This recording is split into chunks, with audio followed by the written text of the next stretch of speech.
This is the Alternative Leader Podcast with Mary Williams, inspiring the leaders of today, getting to the grit and discovering the gold with powerful insights and learnings, helping us to lead with strength, determination, and compassion.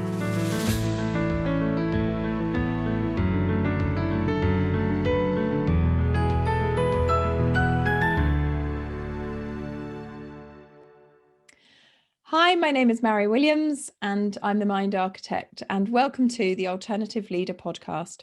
My guest today is Ben Kirk, and Ben is founder of the Inspired Schools. Their aim is to raise the physical activity levels for primary schools, which you've also been doing over COVID as well, even though we only had some kids in primary schools, so it's absolutely fantastic. But you're here to talk to us about that journey, but also your journey and how you got into actually running that company, which actually has to do with the death of your friend. That's right, yes. Ben, I'm going to ask you to kind of tell us where to start your journey from that to founding a primary school activity company. Yeah, so I'll go back a little bit further than that to start with. And so I was a secondary school PE teacher. That was my former profession. Mm-hmm. And I was playing semi-professional football alongside of that, and the whole work-life balance didn't really exist for me. So I started a business, much to my parents' disgust at the time. I had a steady job, I had a mortgage, my wife was pregnant at the time, so it wasn't the best time to go and start a business. I just knew that I didn't want to stop playing football. It was something that I was really passionate about. I was playing at an okay level. Mm-hmm. And the thought of teaching, taking that part of my life away, I just didn't really agree with at the time. And I'm glad I stuck to my principles. Mm-hmm. So from that point onwards, I got in touch with primary schools that I used to work with when I finished university and worked for the Somerset Activity Sports Partnership. So I was really fortunate, really lucky that I was able to get in touch, and some of the same head teachers were still in position and sort of said, look, do you have any work? Do you need are you in need of a PE coach teacher to come in and do some bits and bobs for you? And I was able to pick up enough hours to pay the mortgage. I was actually managed to get another job sort of alongside of that. So I was kind of self-employed doing my primary school teaching, and I was sort of hustling as well. So I got paid for playing football. I was working in primary schools as a PE coach. I also managed to get a job working for Bristol City, coaching their football academy as their under 13 coach. And I was also an insurance salesman alongside that. An interesting mix. just to pay the bills. And yeah, there weren't many PE teachers secondary trained doing what I was doing. So within the space of sort of months, really, I had more schools inquire about my availability, and essentially, long story short, more schools wanted me than I could deliver on my own. I had to finish at Bristol City, and luckily the insurance stuff didn't last too long, and that became my full-time, I guess, business, although I didn't really see it as a business at the time. I was just saw myself as a self-employed person going into 3 primary schools, delivering throughout the week and playing football on the side. And then, like I said, when more schools wanted me than I could do myself, it was kind of a natural progression. It was one that I wasn't majorly keen on doing at the time, but it was either now or never, that kind of thing. So that was the birth of the business, really. As soon as I took on one coach, and as with every business, I've made a lot of mistakes along the way, finding my feet, trying to employ the right people, which has been the toughest thing. So that was kind of how it started. And then Luke, who you mentioned, my best friend who passed away, that was 3 years into my journey as a well, we were called Key Stage Coaching then, our coaching company. So that happened 3 years in. And then, yeah, it just kind of transformed me as a person, really. And it coincided with my football injury. So actually it was longer than 3 years ago. So 6 years ago, I finished playing football, I had a knee injury, and that ended my career. And that was 9 months before Luke passed away. Right. So in the space of 9 months, I finished playing football. I lost my best friend. So there was a massive void to fill. And I think the business is what filled it. So I was kind of just bumbling along, I suppose, as a a businessman, although I don't really like to call myself an entrepreneur or businessman. It makes me feel uncomfortable. I don't know why. But yeah, so I was bumbling along, and then I guess this wave of stuff happened, which gave me this drive to then create what we've created now. So we've kind of got two businesses. I know I'm going on a bit here. Hopefully it's making sense. So we've got the coaching side of things, where we go into primary schools and we deliver their PE lessons. And that's been going, like I said, since 7 and a bit years now, since I started. And then the Inspired Playgrounds. So as you can see here, Inspired Schools. So Inspired Playgrounds product, which is where you and I met, that was born 3.5 years ago from my experiences in primary schools, really. To go, when I went back into primary schools after quite a big gap, an 8-year gap of when I finished uni to then going back in, noticed a real drop off in physical activity levels, but also physical literacy of the children going in at sort of 4 or 5 years old wasn't where it was when I was previously in primary schools. So can I just pause you? Can you explain that term, physical literacy? What's that? Yeah, of course. Yeah. So physical literacy is, if you think of literacy in terms of English and reading and being able to write, etc., it's kind of that equivalent, but in PE. So children's ability to do the fundamental movement patterns. So things like skipping, jumping, moving, sidestepping, changing direction, understanding what space is, all the things that I would work with children that are 4 and 5 on initially, either with balls or bean bags or cones, whatever it might be. Those skills were a lot lower than they were previously. And for me to notice that sort of really was quite stark. And I guess one of the easiest ways to describe it to the listeners is one of our schools, which I won't name, but in a deprived area, some of the children would come in at a really low level where they struggled to speak and hard to comprehend what they were saying. Some of them would come in, well, I say some of them. One girl who springs to mind would come in a pushchair. So 4 or 5 years old, being brought into school in a pushchair. So her muscles in her leg and her core strength just didn't exist. So she would really struggle to get any lift if she was trying to jump. She couldn't skip. She struggled to run because her legs just couldn't carry her weight. And that was just purely because parents were not supporting her. They weren't out playing. They weren't out exercising. So that's a really, I guess, extreme example of somebody that didn't have any physical literacy at all. So that type of thing, just we started to think, well, what can we do, basically? What can we do to raise physical activity levels again? And break and lunch times were one of the areas that we kind of identified that weren't being fully utilized. And I think back to when I was a child, and Luke, obviously a huge part of my childhood, grew up together since the age of sort of 3 or 4. And we used to get to school early to play football, cricket, whatever we would do. So we wouldn't have to be in school until sort of 8:45, but we would get there at 8 o'clock.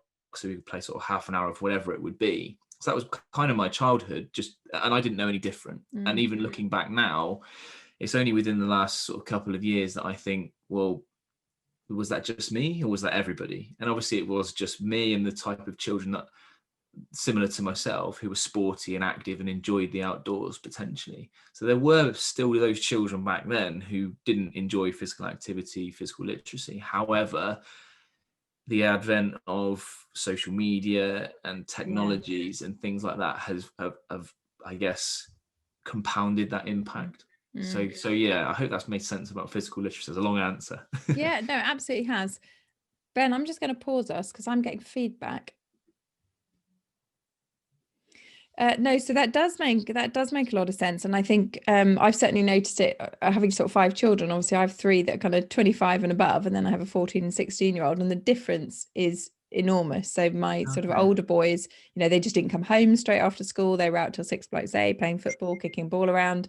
That's what they were doing. That's what they were doing at the weekends. And actually, my son comes in straight upstairs. Is on WhatsApp, is on computer games. Especially, COVID and the lockdown hasn't helped.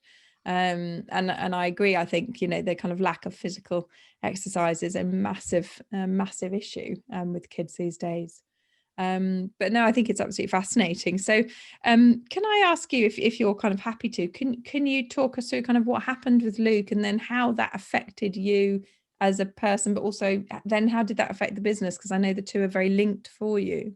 Yeah, it really is, and my dates won't be accurate. I'm sure they won't be, but so Luke, it was kind of like a long-standing thing with Luke when he was first diagnosed back in 2000, and this is where I won't be right, but around sort of the 2011, 10, 11, he was traveling with his, not wife at the time, but his girlfriend at the time. They were in Australia, and he was feeling unwell. And I remember really poignant part of my life, and really remember it well. And I had the phone call from my parents, who'd spoken to Luke's parents, to say, like, Luke's been diagnosed with leukemia. And that was the first kind of time that I had ever had any experience of anybody that I knew having cancer of any type. So yeah, Luke was in Australia. I was here in Somerset playing football, as I was at the time. It was on a Thursday evening. I was on the way back from work, and yeah, heard the news, and I just couldn't go to football training. It was just a real sort of eye-opener, really, as to, like, I guess the initial questions were, what does it mean? Will he be okay? Is he coming home? Those types of things. And yeah, it was quite hard to deal with from a point of view that I couldn't see him. We spoke, but not very often, because he was really poorly, and it happened so quickly in terms of him being diagnosed. He just went to a doctor in Melbourne who diagnosed him, and they went for blood tests just routinely and picked up leukemia, and it was really quite far advanced. So he had to undergo his sort of chemotherapy in Melbourne. Right. And so I didn't see him for a long period of time. He didn't really want to talk, and I'm reading between the lines a little bit here. So Holly was with him, and so I'd speak to Holly, but I wouldn't speak to Luke, and I'd be dropping messages and sort of saying, well, how is he, that type of thing. But I guess it's that kind of male ego a little bit, that Luke didn't want to speak to me and sort of show any sign of weakness. So the first time I saw him was, again, I don't know the timeframes exactly, but it was, I want to say, sort of 6 to 8 months later that he was able to fly home, and I saw him, and no hair, very skinny. So again, that was another kind of period of time. And I'm, as a person, I'm not very good at talking to people or expressing my emotions, so I keep things bottled up. And so when I saw Luke, it was probably the first time I'd like a real realization as to what it meant. That initial thing of, I don't really understand what this is, what it means, how it's going to impact me as a person, how it's impacting Luke and his family, etc., etc. So he kind of like swept it under the rug, as bad as it sounds, and just got on with my life as best as I could, in, I guess, hope that I would see him and he'd be back. And then at that point, when he did come back, it was like, wow, this is obviously serious. But he was in remission. So yeah, he was in remission, made a full recovery. And then it came back again, so he relapsed, and then from that point on had a bone marrow transplant. So that was kind of like the last way of dealing with it and curing him. Again, Luke, probably similar to me in many ways, didn't want to talk to me about it. I don't know if he did with I'm sure he did with Holly and his parents, a little bit different, or maybe even differently between Holly and his parents, but certainly didn't talk to me or my friends about it too much. But I'd go and visit him in Bristol, and yeah, again, made a full recovery, went into remission. And then the next sort of really significant period of time was, we were all 30. So Luke, we're same school age, and all of our friends that I'm still really close with now, there's kind of 10, 11 of us, plus Luke would be 12. So there's a real tight knit group of lads who we grew up together, and we spent like our childhoods together. So we thought, well, why don't we try and mark this occasion of all turning 30? Luke's obviously in remission. We used to have this betting syndicate where we chuck money in every month, and we would gamble it away pretty hopelessly. But we did manage to save up enough to cover our flights to Las Vegas. So we went there for our 30th it was in the May half term, because I was still delivering at the time. So it had to be in the May half term. So we went over there, and it was kind of like this massive party and trying to, well, just relive our childhoods, I suppose, a little bit, and just spend time together, spend time with Luke at the time, who we thought was cured. So it was unbelievable, like the best lads holiday that you could imagine, especially for Luke, like with what he'd been through, and he was sort of center of everything, sort of dragging people on when we weren't feeling too good and we're tired and thinking, oh, I don't really want to go out again tonight. But it was like, no, come on, I've been through this. We're all going out. We're definitely going out. So yeah, he kind of dragged us all through that week, and we had the time of our lives. And then around about 2 weeks later, we were due to go and watch Somerset in a 2020 cricket match at the county ground in Taunton. And it was on a Friday night, and the weather was horrendous, and the game was called off. And I remember, like, we were all there thinking, oh, it's going to be called off, and we were sort of waiting for Luke to arrive. And then everybody had like a group message arrive on their phones, just saying that I'm not going to be able to make it tonight. I'm not feeling great. Nobody really thought anything of it at the time. It was a bit weird because he would never miss things like that. And then, yeah, the next part of that was that it was back and it was terminal, and that there was nothing that anybody could do to treat it. So it was that part of my life, and I'm sure my mates would agree, was just probably the worst thing that any of us could ever sort of comprehend happening, to be honest. And we didn't really know what to do, I don't think, as a group of friends, and I certainly didn't know what to do, how to deal with it. So our way of dealing with it was to run a charity event. And we'd always talked about it. We'd always talked about doing something on a sort of a lower, small scale type thing, cricket specific. A friend of mine whose dad passed away with motor neurone disease many years ago, they did like an annual cricket match and an annual football match in Christmas time. So that would be perfect. We'd do something like that. So we arranged to do it at our local village cricket club, the cricket club actually of my friend's dad who passed away. And that was kind of right. It would be really easy to organize. You don't need to get any permissions or anything. We'll just do that. And then obviously the news of Luke filtered around the town that I live in, Bridgewater, and Luke was the manager of the Bridgewater Town reserve team, football team, and also worked at Bridgewater College. So it was really well known around the town, especially around like the young people in the town who he coached and managed, but also having worked at the college, hundreds of people working there. So he's a well-known person in Bridgewater. So within the space of, I want to say, weeks, it just became this giant event, which we hadn't really planned for or had no experience of doing.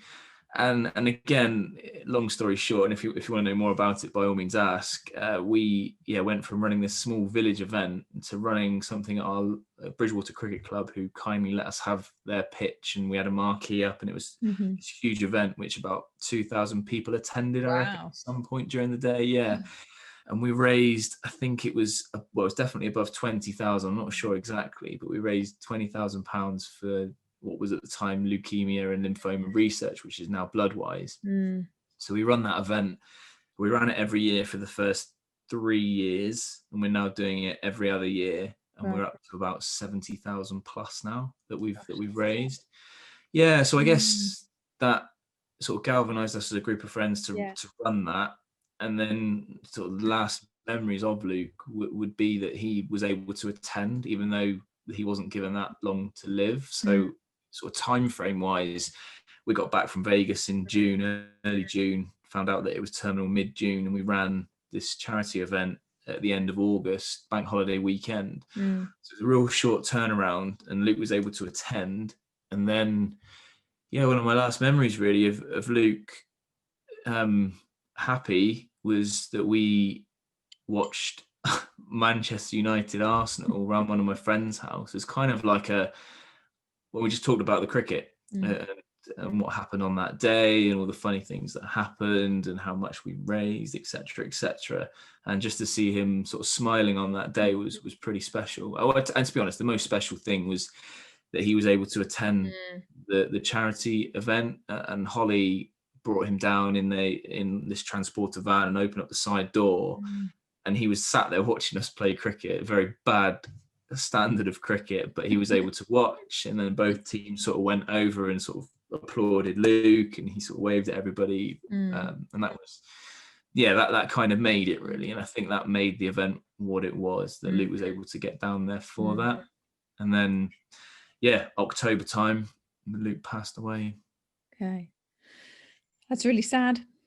Yeah. Story. And it interests me how you said, that you're not great with the emotions, and obviously that's something that we know, because we know that the biggest killer of men under, I think it's 49, is suicide, because they tend not to deal with their emotional states. And I know, I have clients who come in and just say, I'm really pathetic for feeling this way, and I'm just like, why? You're just a human, and you're going through some challenges. So looking back, do you think has it made you better at expressing your emotions now? No. If anything, worse. Right. And I don't know. Yeah, I don't know. I would say I'm definitely no better, and I don't know why. It's almost like this little switch inside that if somebody gets too close to finding out how I'm feeling, I'll put some barriers up to stop them, if that makes sense. Yeah. So, like I said, I very much fill the void of Luke. We used to speak all the time. Used to give him a call on the way home from, like, when I was teaching, used to be like an hour drive back from school. Used to give him a ring all the time on the way home. So there's a big void to fill in terms of like the time we used to spend together and the times that we used to talk. And I've got two girls, as you know, 6 and 4, and they'd certainly fill my time, but it's just a really funny one. I do struggle to open up and really talk about how I feel, and equally I do feel annoyed at times that people don't ask me, but maybe that's why. Maybe they don't ask me because I don't tell them. But there's this kind of contradiction where I want to be asked how I'm feeling, but I don't want to talk to anybody about how I'm feeling. But I want to know that you care enough to ask me. Yeah. And it's almost like I don't feel like an outsider to the whole Luke passing away. And by all means, it's not a competition as to who's grieving the most, etc. But obviously got Holly. Luke and Holly were married. Obviously Luke's mum and dad and sister, and then I kind of feel like I'm the next person, So when there are those significant periods of time, whether it's Luke's birthday or whether it's the sort of anniversary of him passing away, which is actually next week, not being asked, oh, how are you doing? Are you okay? But maybe that's my fault. I don't know. But I think it's an interesting, wasn't it? I remember once, years ago, having a client whose sister had died, and she said she felt guilty for the amount of grief that she felt because she was just the sister, as she said. And she said, my parents were obviously completely devastated. It was, her sister had children, had a husband, and she said, they're the kind of the key people, but she said she's been around ever since I can remember, and she felt that she had almost this guilt, and we had to kind of work a lot on being able to say, your grief is your grief, and it doesn't actually matter, what relation that person was to you, friendship, whatever, if you are missing somebody, you're missing them, you're grieving them. And so I think it's a harder job, and I think definitely, talking to men who are bereaved, whether it's a relationship bereavement, they've lost a relationship that they loved, or somebody that they loved, that inability to kind of say, this is how I'm feeling, it can, like you say, it can almost kind of block them in more. For some people, obviously, it massively releases it. So do you think if you were looking back and you could have expressed yourself emotionally, do you think you would have sort of had different conversations with Luke and your friends at the time? Yeah, quite possibly. And it's one of those things when there are significant events. So like when we've had these charity events, it almost takes a few drinks, as bad as it sounds, to be able to open up. So I remember, I'm pretty sure it was the second event that we ran. The first event was just mental, like absolutely insane. The second year was quieter, still good. And I remember we went to a pub afterwards, and I just broke down in this pub, and I can't remember why it was. Well, obviously I know why it was, but I don't remember what the trigger was. Yeah. And it was kind of like a bit of a moment where, you know, you definitely hug it out as a group of lads. But that doesn't happen very much. Maybe it's just a bad combination of people, that a group of 8 to 10 people who don't really want to talk about their emotions. But we will talk about Luke, Yeah. but we'll sort of reminisce about the good times, which is lovely. Like we were talking the other day, friends of mine, about how we used to go around his house when we were sort of, I don't know, 8, 9, 10 years old.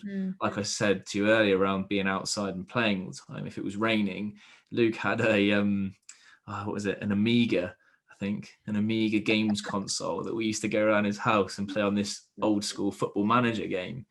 And we were talking about that the other day, and we were sort of reminiscing about what we could remember. And then Luke had some of these first games consoles to come out, like the Gamecast and all these other random things, Nintendos, etc., etc. So we were talking about that, but then we never then get on to the part of how are you actually feeling about it. Yeah, exactly. Yeah, 100%. And I did, and obviously with COVID and everything and what everybody's going through, I can't remember what I was listening to the other day, but it was someone or something on a podcast. They said, just ask your friends, are they okay? And it's not like an "are you okay?" and everyone's like, "Oh yeah, all good." It's like, "Are you actually okay? Like, how are you doing?" Because I wouldn't have a clue if anyone. So I'm saying I'm annoyed with my mates not asking me how I'm doing, but I'm doing exactly the same. I've not asked any of them how they're doing through all this. And I think it is so important, isn't it? Because I think, you know, cliche though it is, women tend to talk. We tend to reach out to our friends. I know I do. You know, I'm sort of first on the phone to my friends, and actually a lot of men don't. And I certainly see that, you know, as my kids grew up, you know, my daughter still would come back and speak to me and talk to me and cry, you know, and the boys don't. And you really have to kind of push in to say, you know, and how are you, and are you okay? And I think, you know, when we look at, it's interesting when we look at suicide, and we look at, you know, I come across people, you know, who've had friends, relations, etc., partners, they say, you know, they didn't say anything.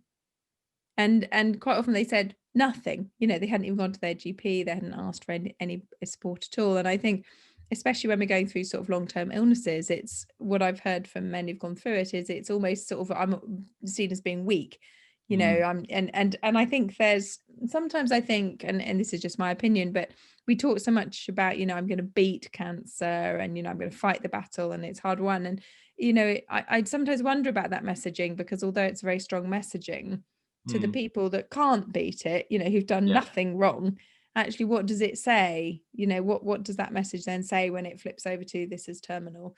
You know, that maybe it becomes more personal. But I think, you know, each to their own on their journey. But it is so important for men especially to be able to say, yeah, actually I'm sad and I'm missing my friend. Like you say, nobody asked you, but if they asked you, what would you say? I'd probably say, yeah, I'm right. And that's the issue, isn't it? Do you find, you know, feel free not to answer, but do you find that you are emotionally expressive with your girls? That's a very good question. Yeah, I think I am better, like with them, and I hope that they don't feel like they can't talk to me about stuff. So I am open, and they know about Luke. They don't understand that scenario. My eldest, and whether this reflects badly on me, I don't know, but she's very I don't know what the right word is to describe it. She's very just cut and dry about death at the moment, but she's 6, so I'll give her a break. But we were talking about, it was my I call him my Bamp. He's Welsh. I don't know if it's a Welsh word for granddad, but it was his birthday yesterday. He's 88. And I was like, we'll go down and see Bamp tomorrow, give him his present and car, but we can't go in. We'll just have to give it to him. And she said, oh yeah, that's because he's a bit older, and you know, he might die. And we're like, oh my God. So we do talk about these things, and so yeah, and yeah, I am a bit more, I think, open with them, and I try to be. I think it's an interesting one, isn't it, with children? I mean, I remember doing grief training when I used to work in schools, and you know that what they were saying was that children don't really understand death really fully until they're around 10 or 11. They just don't have the mental capacity for it. So children are very cut and dried about it. And I know, my son, who's 14, so probably a couple of years ago at 12, he said to me, which do you think is the next grandparent to die? What? They're all really healthy, at that point. And it's kind of like, whoa. And he just said, well, one of them's going to go, isn't it? Which one do you think it'll be? It's just like, okay, very matter of fact. We're very open about death in our family. And my daughter works for a hospice. Obviously I'm a therapist, so we talk very openly about this sort of thing. But it's a hard concept, I think, for anybody. And I actually think whatever age you are, the first person that you lose hits hard, because it is that kind of, and they've gone. And I know, my mother died of dementia last Christmas. And even kind of with all of that preparation, it was still a kind of, this person who's been around forever does not exist anymore. And it was really odd. And I definitely found, it was a difficult relationship, so it was a difficult grieving process. But kind of just as I get to the point, I think I'm fine. Like last week I just had a massive grief week because I was going through some tapes and I could hear her voice. So I think it's funny, isn't it? But it is so important, and I'm going to encourage you to do it, to express how you're feeling. And actually you might find one of those blokes in your group, desperately wants to be asked like you. And actually maybe, one of you is the kind of floodgates to everyone saying, oh yeah, this is how I feel. And preventing people. And I know probably 3 of my male clients who've kind of arrived on my doorstep, and I've said, why are you here? They've said, well, I was playing golf and I was talking to the lads, and they said, actually, you need to go and see somebody. And it is, that their friends have said, actually, that's not okay for you to feel that way, and you need to go and get some support. So, I would encourage you to ask the question. No, definitely. And it's something that I know I need to do, because I think there are some underlying things there. I don't mean things as in issues, but more things that I need to explore and talk about.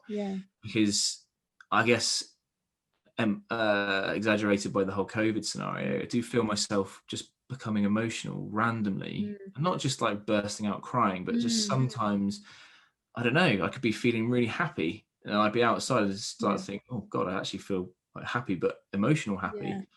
And I don't fully understand why at the moment. Equally, there might be something that comes on the radio or TV program that I think, oh, like I used to listen to this, or like it's a song from my childhood or something like that Luke and I used to like, or whatever it might be. So there definitely are some things there that something hidden under the surface. Yeah, I think so. I know. So and that my mum and dad would agree that I don't really open up to them either. It's weird how that kind of parent-child dynamic, whereas they ask me how I am all the time, and I'm like, yeah, fine, brilliant, yeah, business is great, yeah, COVID, don't worry about that, we're fine. So yeah, there's that, but yeah, kind of like with your peers, I suppose, somebody who's similar to yourself, who's going through something similar, is it is. And I think, actually just you put it very beautifully, sort of in the midst of that, it's just, are you okay?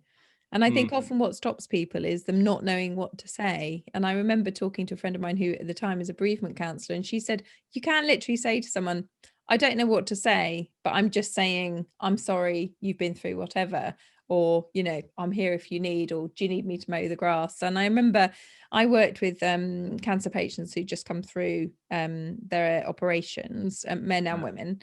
And what we realized was that actually, there were a lot of people around who wanted to help, but didn't necessarily want to talk about it.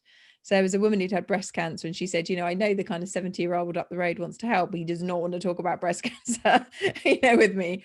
And we made up actually a list that they all took home, and it was it had a tick list on it, like, cook meals, mow the lawn, brush the path. And what they said was actually, if people then said, can I help? They could just give them this tick list and say, these are the things that I need doing right now.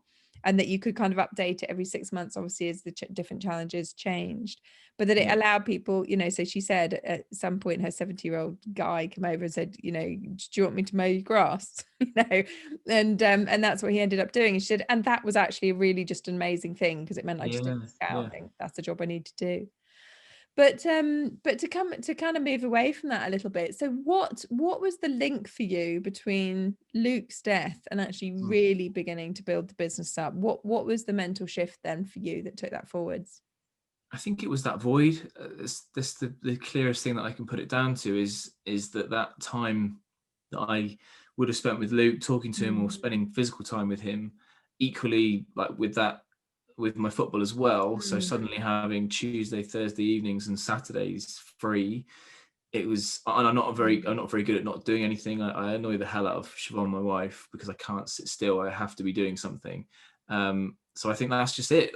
Where I'm big bundle of energy and I want to do something. The business was then that, and Luke and I would talk about. So he used to manage the football team, as I mentioned. So we used to talk about that and how his team was doing, etc. I used to talk about how I was doing, like playing wise and etc. So I no longer had that. I was no longer playing. I was like literally, I couldn't go and watch football because I really struggled because I felt like I should have been still playing. So yeah, that's all I can put it down to really. Is I had this time that I wanted to do something more productive with, or I felt I maybe not wanted to, but I needed to. And yeah, started investing more time in the business and in how I could grow it.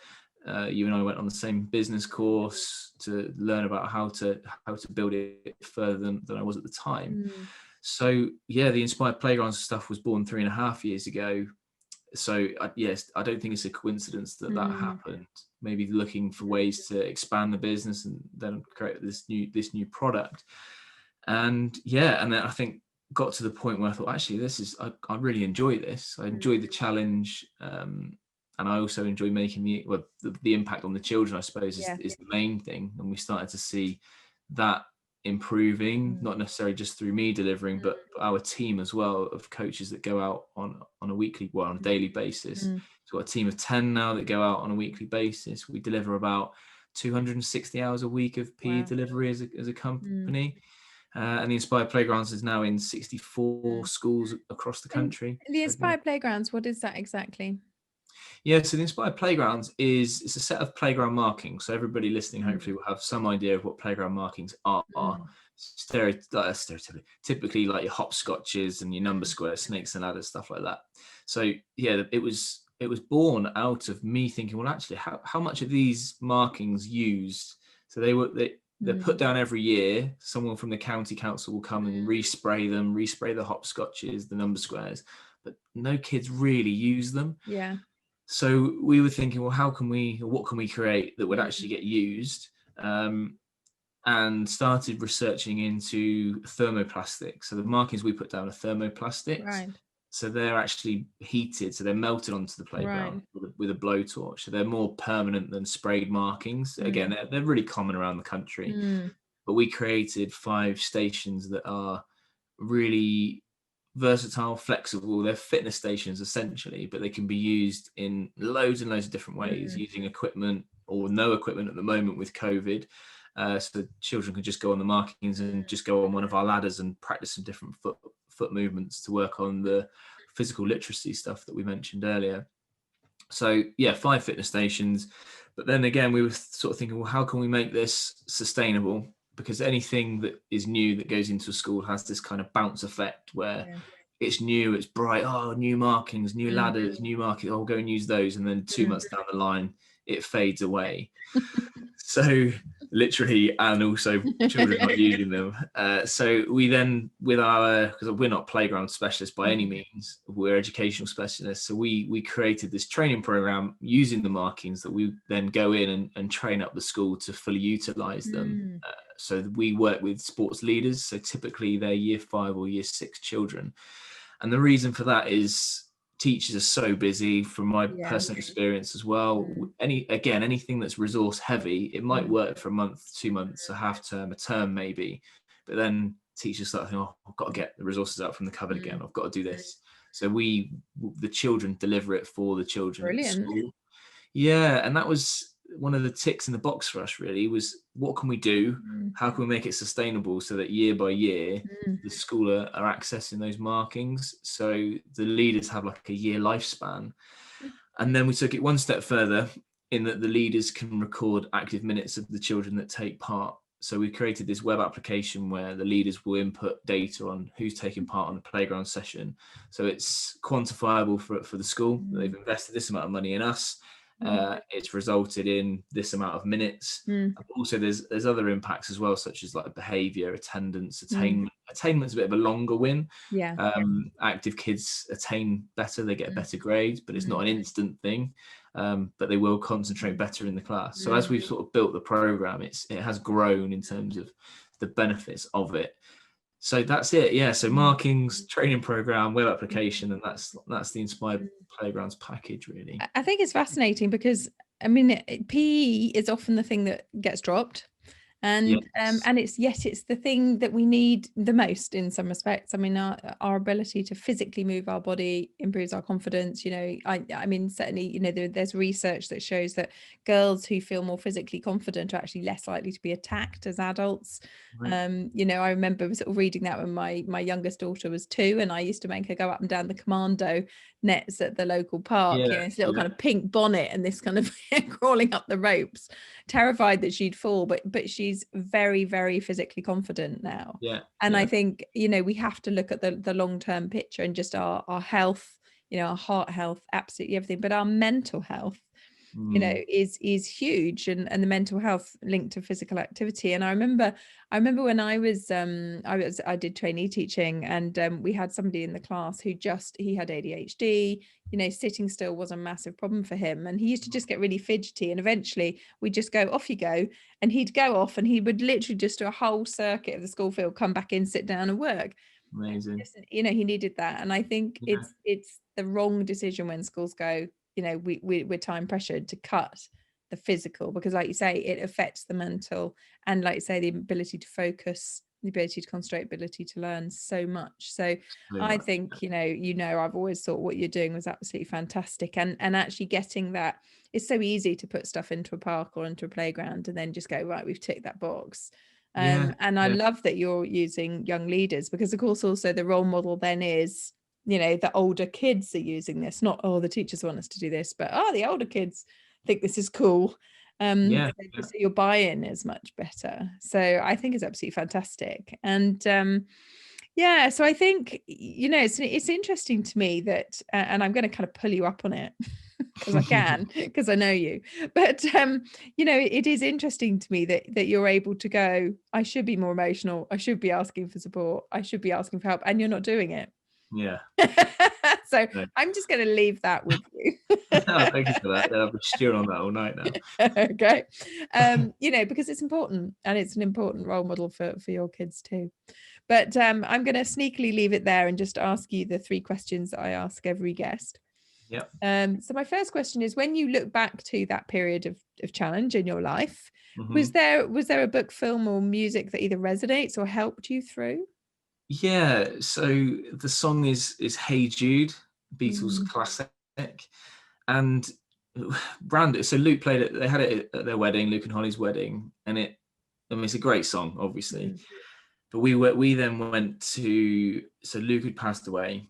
We went to, so I mentioned the charity event. One of the donations for that first charity event was Brighton and Hove Albion hospitality tickets, which actually were donated late and after the event. So I reached out to the guy, said, look, really sorry, we've already done the event. What do you want to do? He said, just have them as a group of lads. So we went down, 11 of us, down to Brighton, and watched a game in hospitality. And lo and behold, Hey Jude comes on the tannoy before the game, and we're all sat next to each other, and we've just all got arms around each other, just blaring the song out as loud as possible. And I suppose it's obviously it sticks in my mind for that reason, that it was played at Luke's wedding, and we used to play it all the time. I don't know why, because it's obviously not really from my era, but we used to listen to it quite a bit. And then it came on the tannoy, and it was a bit of a realization that, well, I guess we knew obviously Luke had gone, but it was like, right, now we need to just get on with our lives as best we can, not forgetting Luke, obviously, but it was, we were having a really good day without feeling guilty about Luke not being there. And yeah, it was just an amazing feeling, a weird emotional feeling that we're probably all blubbering and in tears, but equally we had the most amazing day together. and Luke was with us in a way. Yeah, And I'm not yeah, spiritual, yeah. but yeah, Luke was kind of with us in that regard, which That's was lovely. lovely. That's really lovely. Yeah. Yeah, it's Okay. cool. And so for anybody who is going through a challenge in their life, whether it's linked to cancer or business or whatever it is, and obviously so many of us are feeling challenged right now, Hmm. what's your advice? What's the takeaway you've got for them? Something they can do literally sort of this afternoon? So Luke's mantra was always better never stops. And so with his football teams, that was kind of his thing. Like better never stops was always part of his sort of team talks and what he talked to them about.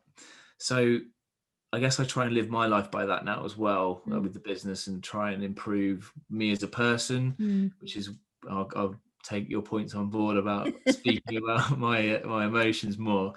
But also, yeah, so better never stops. I guess the instant takeaway would be if there is that thing that you've been thinking about doing, whether it's starting a business like I did, or whether it's talking to somebody about whatever issues you have, or whether it's speaking to that girl or boy that you wanted to speak to that you haven't had the courage to do it, because what's the worst that's going to happen?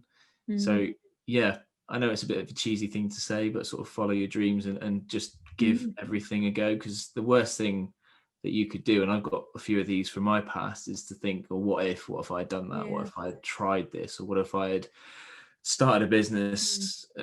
So yeah, better never stops, but just to give that thing that you've been thinking about for a while, just go and do it. Oh, I totally agree. I have what I call my kind of deathbed mantra, that I think if I was sitting on my deathbed and I had or had not done this thing, how would I feel? And kind of, yeah, would I rather sit and think, well, I give that a really good shot, you know? So no, I totally get that one. I think that's a great one. The book is my next one, which Go on. the book is my next one from the course that we both did. So that's my next challenge Getting to your get that book out there. Yeah, definitely. Excellent. When's it out? January is the proposed date, so it's written, just going through the editorial phase now. Fabulous. It's a bit scary. Yeah. What's it about? It's about most of the things we've spoken about, really. So it's about us as a company and my beliefs around PE and physical activity. So our values as a company, and my values personally as well, are that PE should be fun, inclusive, and holistic. So fun, I do believe that every child enjoys being active, and it's a learnt behavior that they don't. I've yet to see a 2-year-old in the park that doesn't love running around. So that the inclusive element is that it needs to cater to every child's needs, both the talented children who aren't maybe being stretched enough, but also the children that would struggle, like the girl who I mentioned earlier, who couldn't jump and skip. So the children that maybe struggle to access a normal PE lesson. And then the holistic part is to incorporate it into the whole school day. So it doesn't need to be a specific PE lesson. It could be, right, let's go out for 5 minutes and just do a brain break, like your former colleague from your PGCE training. Yeah. I think it's an interesting thing, you know, we talk about parents, and as parents, we kind of think kids just grow up and get mobile by themselves. And you're reminding me that, so obviously I had 5 children, and they were all, I think, under the age of 14 at one point. But so I had this little tiny baby, and then, 3 teenagers, and then a toddler, and it was just chaos. And I remember looking at my son, and he was about 7 months old. He was quite old. And then suddenly realizing he couldn't sit up on his own, and all of mine were early starters, all of them. Yeah. I suddenly thought, my gosh, he should have sat up a couple of months ago. Why is he not sitting up? And I realized that because we were so busy, we would just take him into a room and kind of put him on his back, you know, under his toys. People would play with him, or they would carry him because he was so adored. You know, he would always be in someone's arms or like on his back. And I suddenly thought, oh my gosh, I haven't done that thing that you do as a parent, you know, where you sit them up, don't you, with cushions or between legs. Hadn't done it. And so we suddenly made this really active thing to do it. Within 3 weeks, he was sitting up. 2 weeks after that, he was crawling, and he walked at 10 months. Oh, wow. Like a little training program. He was just literally, you know, I remember taking him to the doctors. I think it was about 11 months old. He was on a scooter at about 1.5, because people were just going, how can he scoot? And he had bruises on bruises on bruises on his head because he, you know, he walked sort of too early almost. He just fell over all the time. But it was that recognition that I, as a parent, had actually kind of almost lost him that 2 months by just not sitting him up. And we forget actually that important process of getting our kids mobile, even, you know, as teenagers. I say to mine, off the computer, go outside, go cycle, go walk. I don't care what you do, but go be mobile. Yeah, So no, it's so much absolutely. our responsibility. But Yeah. my final question to you is, so if you were standing in front of the world leaders today, what would you say to them? I think I would just preach to them about, I'd probably bore them to tears about how important PE and physical activity is. I mean, I could go through data on childhood obesity and even relating to COVID now, and that people that are overweight are more susceptible to having serious complications with COVID. It's so important that people are active. And I think it's something like 2 billion plus pounds is spent on obesity related illnesses every single year by the NHS, which is just incredible. And you think if more was done at a younger age, and lots is done, don't get me wrong, there's lots of funding that's pumped into schools to try and raise physical activity levels, but I still don't feel, like you mentioned earlier about children that are taken out for interventions for whatever reason, for maths or English. It tends to be PE. So I'm teaching a lesson tomorrow, and again, I won't say the school, but I was there last week, and we're covering at the moment. Obviously, things are a bit different, and like 5 children were taken out of the lesson to go and read, and I'm sort of biting my tongue, thinking, please don't. They need to be out here. Like, this is what they need. So yeah, without going on forever and ever, it's just that importance of children being active. And I suppose the key thing is, like I mentioned earlier, we're all about fun and trying to help children have fun by being active, whether that's through PE or sport or physical activity. But it's helping them to find something at primary school age so that they then have that lifelong learning and they continue to make those healthy choices into adulthood. That's brilliant. And if anybody, if anybody wants to find you, where do they find you? But if schools in particular or teachers are listening and they want to, to get in touch with you, how do people find you? Yeah, so the website is inspiredschools.co.uk, and everything we do is on there. Socially, we put quite a lot of videos onto our Facebook page and Instagram, etc. So if you're on any platform, just search Inspired Schools and we'll pop up. And then personally, Ben Kirk, my Instagram is mostly me and my girls and my wife being just our family life, really. So yeah, business-wise, Inspired Schools, and then Ben Kirk. Instagram is where I'm most active. Brilliant. Ben, thanks so much for coming on and talking really candidly and letting me give you a poke about the emotions. I've really enjoyed chatting to all of you. But thanks so much for coming on and sharing your story and hopefully inspiring not only schools but parents also to get out there and be active with their kids as well. Amazing. Yeah, no problem at all. It's been an absolute pleasure. Thank you for having me on. Thank you. Hi, I'm Mary Williams, as you know, and thank you so much for listening to the Alternative Leader podcast. I search for guests to bring you lessons and learnings that can help move you forward in your life, help you achieve the success that you want to, in whatever way that shows up for you, to help you lead powerfully, whether that's in your own life, as your parenting, your personal, or your professional, and make you the best that you can be. If you've enjoyed the show, please rate and review it, and please share it with as many people as you think also want to move forward and gain success in their lives. If you want to find out more about me, go over to my website, which is www.mary-williams.com. That's www.mary, which is MARI-williams.com, and you'll find links to all of my social media profiles there. There's also a Facebook community that you can join, and again, all the links will be on the website too. I hope you have an absolutely fantastic day, and thank you so much for listening.